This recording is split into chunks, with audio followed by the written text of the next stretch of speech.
Hello everyone, welcome to school diaries.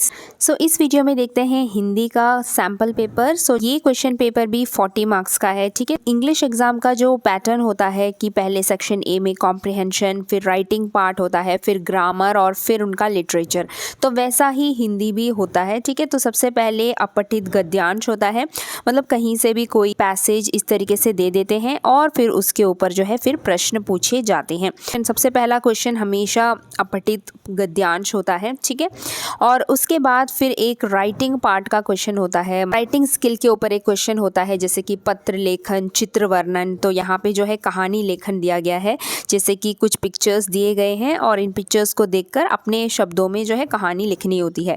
तो इसके अलावा और भी जो हमारे व्याकरण में है, सो जो भी आपका क्रिएटिव राइटिंग वाला पार्ट होता है, रचनात्मक लेखन वाला पार्ट है ना, जैसे कविता लेखन हो जाता है, चित्र वर्णन आ जाता है उसमें, और फिर कहानी लेखन है ना, जैसे यहाँ पर दिया गया है। देन संवाद लेखन, जो कॉन्वर्सेशन दो लोगों के बीच में होता है, तो वो फिल करना होता है, जो अपने व्याकरण वाटिका के लास्ट 4-5 पेजेस है ना। तो उसी में से जो आपका सिलेबस में है वही होता है राइटिंग पार्ट, जैसे अनुच्छेद लेखन भी हो गया, एंड देन अनुभव लेखन है ना, तो और पत्र लेखन। तो जो भी कराया गया है उसमें से ही एक क्वेश्चन आता है। फिर सेकंड क्वेश्चन बाद फिर आता है व्याकरण का पार्ट है ना, पूरा व्याकरण के क्वेश्चंस। तो जो जो टॉपिक्स हैं आपके सिलेबस में उसी में से क्वेश्चंस यहाँ पे दिए गए हैं, जैसे कि ये क्रिया के ऊपर क्वेश्चंस हैं है ना, कि ऑप्शंस दिए हैं यहाँ पे, इसमें से सही क्रिया को सेलेक्ट करना है, मतलब चुनकर लिखना है। उसके बाद देखिए फिर योजक शब्द, मतलब जो कंजंक्शन है, क्रिया मतलब वर्ब और ये योजक शब्द है अगला, मतलब जो कंजंक्शंस होते हैं हिंदी में है ना, तो वो उसके ऊपर क्वेश्चन है। सब रिक्त स्थान में दिया गया है, मतलब फिल इन द ब्लैंक्स में,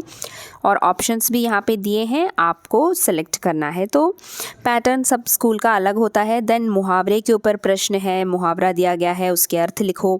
उसके बाद फिर अनेकार्थक शब्द ये भी कराए गए थे। तो एक शब्द के जब 2 मीनिंग होते हैं तो उसे अनेकार्थक शब्द बोलते हैं, तो वो जो कराया है वही उसी में से पूछे गए हैं। उसके बाद फिर वाक्यांशों के लिए एक शब्द है ना, जब मतलब बहुत सारे शब्दों को जब हम एक शब्द में बता सकते हैं, मतलब जैसे जो सेना में काम करता है सैनिक है ना, जो कक्षा में पढ़ाता है मतलब शिक्षिका या अध्यापक अध्यापिका। ठीक है, तो इस तरीके से इसको हम वाक्यांशों के लिए एक शब्द बोलते हैं। तो उसमें से भी दिया गया है, जो मिट्टी के बर्तन बनाता है कुम्हार, जो लकड़ी का काम करता है बढ़ई, इस तरीके से। उसके बाद फिर वाक्य पार्ट से भी दिए गए हैं कि कर्ता शब्द को छाट कर लिखो। कर्ता मतलब जो हमारा सब्जेक्ट प्रेडिकेट हम इंग्लिश में पढ़ते हैं है ना, तो वैसा ही हिंदी में कर्ता कर्म क्रिया वाला चैप्टर जो है आपका वाक्य वाला है ना, तो उसमें से एक सेंटेंस में जो उसका कर्ता है, मतलब जो काम करता है, मतलब जो उस वाक्य में जो सब्जेक्ट है, तो उसको छाट कर लिखना। तो इस तरीके से इतना पार्ट है जो व्याकरण का दिया गया है। उसके बाद फिर यहाँ पे साहित्य ही दिया गया है, मतलब लिटरेचर पार्ट, जो आप पढ़ के प्रिपेयर करके जाते हैं। गुंजन के सारे चैप्टर्स जो भी आपके एग्जाम में आ रहे हैं ना, तो यहाँ पे देखिए कुछ शब्दार्थ हैं। उसके बाद फिर सही उत्तर छाट कर लिखो, तो ये सारे आपके गुंजन में से ही हैं। देन प्रश्न उत्तर हैं। उसके बाद वाक्य प्रयोग, मतलब शब्दों का वाक्य में प्रयोग करना, एक शब्द दिया जाएगा और उसके ऊपर एक सेंटेंस बनाना। तो यही सब जो है सिलेबस में था, उसी में से है ये।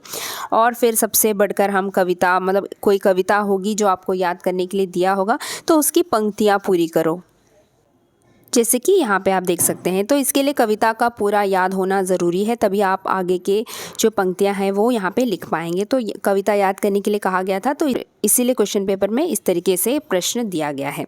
ठीक है, तो यही है छोटा सा हिंदी का सैम्पल पेपर जो 40 मार्क्स का है।